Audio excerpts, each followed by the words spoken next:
What's up, everyone? This is my second take of this video. The first one, I just started talking, telling you and everything, and went 14 minutes. That's too long. No one wants to watch that. So I'm going to try and keep this one to about 8 minutes. So let's just jump right into it.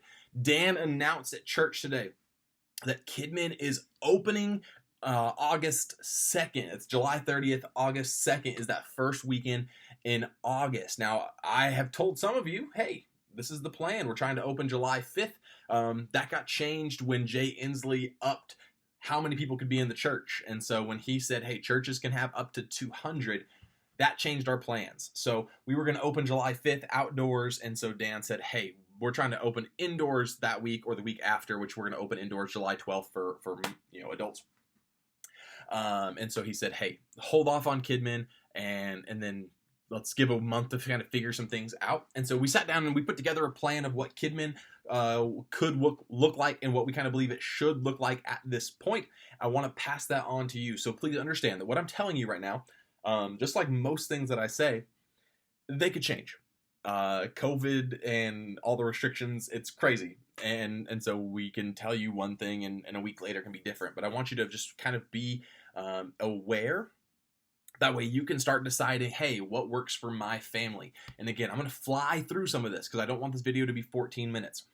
So if I'm missing something that you have a question about, 217-357-4937. Shoot me a text. Give me a call. I would love to answer your questions. So let me run through this.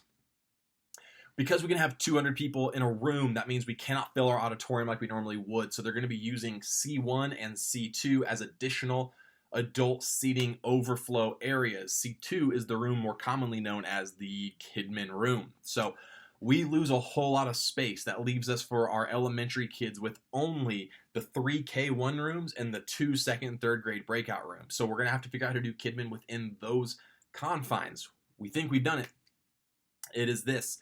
We are going to fill up rooms with 11 kids each, and then the bigger room of the second, third grade side is 16 kids. That complies with the, hey, social distancing. You don't have to stay 6 feet apart, but if something happened and you had to be 6 feet apart, you need that much space in the room.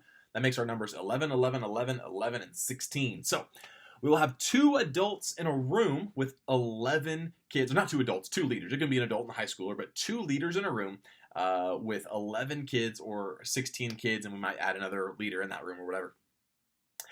We are not splitting up by grade. We are splitting up, simply filling a room and moving on. Here's the reason for that in a quick nutshell. Let's say you're a family that has a kindergartner and a 4th grader, and you come into church, and we've broken the grades up the classes up by grade. So you bring your kindergartner in, and your kindergartner is in here with 10 other kids, and you bring your 4th grader in, and your 4th grader's in the room with 15 other kids. Your family now has the cross contact of 25 kids, or 26 kids, or 20, I don't know the number, 25 kids extra. If you put them in the same room, it's 9. It's 9 other kids, 9 germs floating around. And so as a family comes in, we go, hey, we want to cut down on the exposure that your family has, not just to COVID, but like, I don't know, I feel like our immune systems are all really soft right now because we've just been at home. Like my son hasn't been sick in 4 months now. It's awesome. So that's the first reason. The second reason is this. You bring your kids in, your kindergartner goes to class, your 4th grader goes to class. Uh-oh, our kindergarten room's already full, but our 4th grade room's not. So now your 4th grader can go to church and your kindergartner can't. So what we've decided instead is just to say, hey, we're going to bring your kids in. They're going into room number 1, and you're going to pick them up from room number 1. That's where they're going to be. You have 2 leaders in there. That's great. That room's full. Awesome. Let's go to room number 2. Put kids in there. Oh, that room's full. Room number 3. And we go until we hit 60 kids. Then we're full. That's all we can do at that point. But that way we're not splitting a family going, hey, half your kids can come to church and half your kids can't. We'll just make it, hey, your family can go, your family can't go. And ideally, everyone gets to go. So there is a little piece there of, hey, the discipleship part, the relationship side, the long term of it, I understand doesn't work. In the 14-minute video, I explain the process there. Let's talk about that in person. Just know we've thought through this. We want you to have the same kids every week and to build relationship in a small group. That's coming. But our big goal is not to do KidMin perfectly at this stage. It's to get to do KidMin. How can we get to do KidMin? Again, we will tweak it and we will improve it and we will make it better and we will work towards excellence and perfection. We'll never reach perfection, just to be honest, but we will tweak towards excellence. But day one, we just want to do it well. Like, we just want parents to safely drop off their kids, for their kids to learn about Jesus, for their kids to have fun with other kids, and then for their kids to get picked up safely and go home. So just know, we've thought through some of that, and that's another video for another day, and it'll be super long. So the second thing is this: when you come in as a leader, you'll be in the room with 11 other kids. All staff and leader volunteers must wear a mask. That is the one thing that we have asked about, and we are hoping that by August maybe laxes a little bit, because teaching with a mask on is going to be tough. It's going to be hot. You're going to be talking, and your mouth is going to be covered. And but right now, whether you're pro-mask or anti-mask, here's what I want you to hear. We have been given the opportunity to open our church to more people than restaurants are allowed to have, than stores are allowed to have. Like, we have been given an exception as a church, and we just don't want to spit in the face of that. And what we don't want is for VRL to be the church where, you know, they gave the mouse a cookie and it wanted a glass of milk, you know?